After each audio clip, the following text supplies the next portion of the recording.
Nafikiri kungefanyika reforms ndani ya Simba. Nikisema hivyo namaanisha kwa sababu kuna vyanzo vingi ambavyo vimesababisha kocha aondoke, na moja kati ya hivyo ni kwamba inasemekana kwamba alikuwa hana furaha, hana amani yote ya moyo ndani ya klabu ya Simba. Kwa hiyo kulikuwa kuna vitu vingi, obstacles nyingi ambazo zilikuwa zinafanya yeye asiwe comfortable kwenye kufanya maamuzi yake. Kwa hiyo kabla mjaleta kocha mpya, inabidi uangalie namna gani ambavyo unatengeneza mazingira kwamba huyu kocha ajaye ataweza kuikwepa vile vikwazo ambavyo kocha wa zamani alikuwa nayo. Kwa hiyo lazima usafishe, lazima ufanye uchunguzi zaidi, nini kinachosababisha mgogoro ndani ya klabu ya Simba. Na naangalia posti za Kalikamu, yeye anadai kwamba kuna mtu wao jasusi ambaye kila kitu ambacho kinafanyika kule upande wa pili huaga na kuleta habari upande wa pili. Kwa hiyo huyo jasusi ni nani? Na ni kweli, kwa sababu tetesi za kocha kuondoka pia zilikuja mapema sana. Jezi zilikuja mapema sana.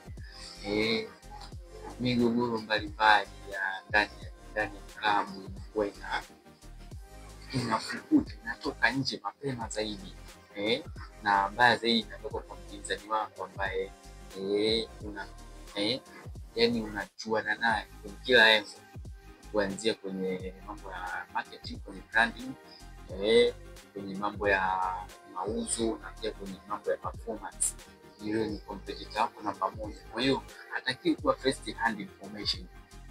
Yani hataki kupata zile habari ambazo za moto kutoka kwenye klabu. Yeye ni madhaifu makubwa sana.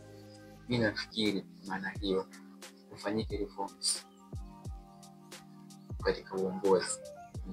Sababu mashabiki wengi wanasema kwamba labda pia Mangungu anakimbia kwenye, yani kuna baadhi tu, kuna viongozi baadhi pale watakuwa waondoke. Yani kuna safisha. Sababu juzi nimeona post ya Aje anasema watu wamekula, wamesainishana mikataba ya kutunza siri za klabu, lakini moja kati ya kusainishana kama kiapo, sije, lakini moja kati ya majasusi wetu naye pia amesaini. Kwa hiyo ametuletea hizo habari. Sasa mnasainishana vitu vyapo vya uaminifu wa klabu, lakini pia watu wabaya pia nao wamesaini mwani mko nao mnakula nao sasa. Kwa hiyo nafikiri hiyo ni changamoto kubwa sana ndani ya Simba, na itaendelea kuitafuna Simba umejaa. They don't have spirit in their club. Yani mtu yuko pale kwa ajili ya kusaidia kibinafsi. Hata Fadlu ni mmoja kati ya vitu ambavyo alikuwa analalamikia kwamba alikuwa hana uhuru. Hana kitu ambacho anaweza kusema labda mimi nataka bia, lakini kuna kundi ambalo linafikia inamkonisha, inamtengenezea mazingira. Japokuwa uongozi sometimes wengine wamesema kwamba wameruhusu sawa, fanya kocha wanachotaka, endeleza project yetu na nini, lakini pia kuna baadhi ya watu wanafikia wanatengeneza mazingira wale ili jambo lifeli. Nafikiri hicho pia ni sababu kubwa ambayo Fadlu imeondoa. So Fadlu ipo daraja Athletic Club sasa hivi, na ameanza kazi rasmi na ametambulishwa na ameandika kwenye ukurasa wake wa Instagram kwamba anakubali makombe yote na amefurahi sana kurejea nyumbani. Sasa huyu kocha nafikiri ana disadvantages zake ambazo ameziacha, lakini ana advantages zake ambazo ameziacha. Moja kati yavyo ni wachezaji ambao wanasajili yeye kwa mapendekezo yake.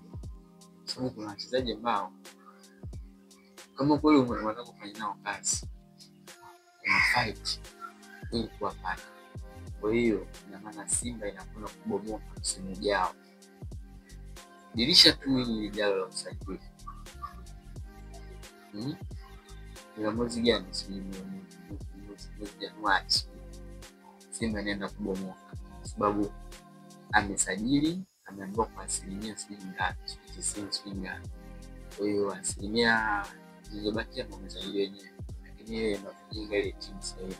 Kwa hiyo anakwenda kuibomoa ili apate watu wa kwenda kufanya nao kazi kule. Sio umewekeza mkubwa kuweza kuwachukua kule kuwaleta Simba ili aweze kufanya nao kazi.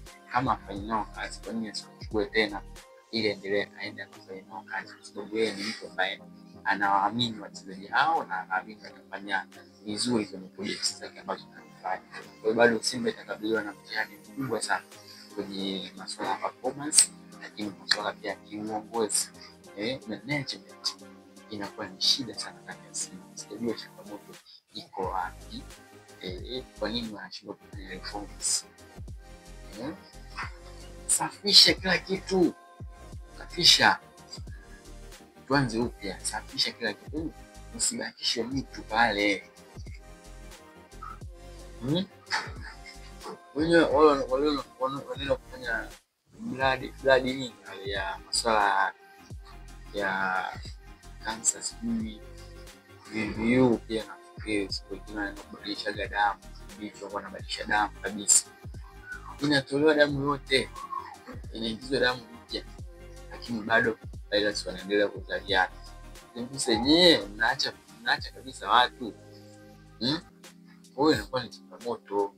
Hebu jamani, viongozi wajaribu kuona, wale wakubwa kabisa wajaribu kuona ni namna gani ambapo wanafanya ili klabu yao iweze kupata mafanikio ndani pamoja na nje.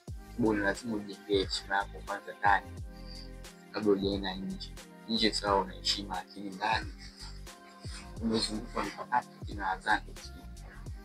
Kwa hiyo tumtakie kila heri kocha mpya Ahmed Suleiman Morocco, afanye kazi nzuri na watu wa kushirikiana ili tuone hiyo klabu itafika wapi, lakini bado kuna shida pale. Wewe sijajua kwenye comment una maoni gani?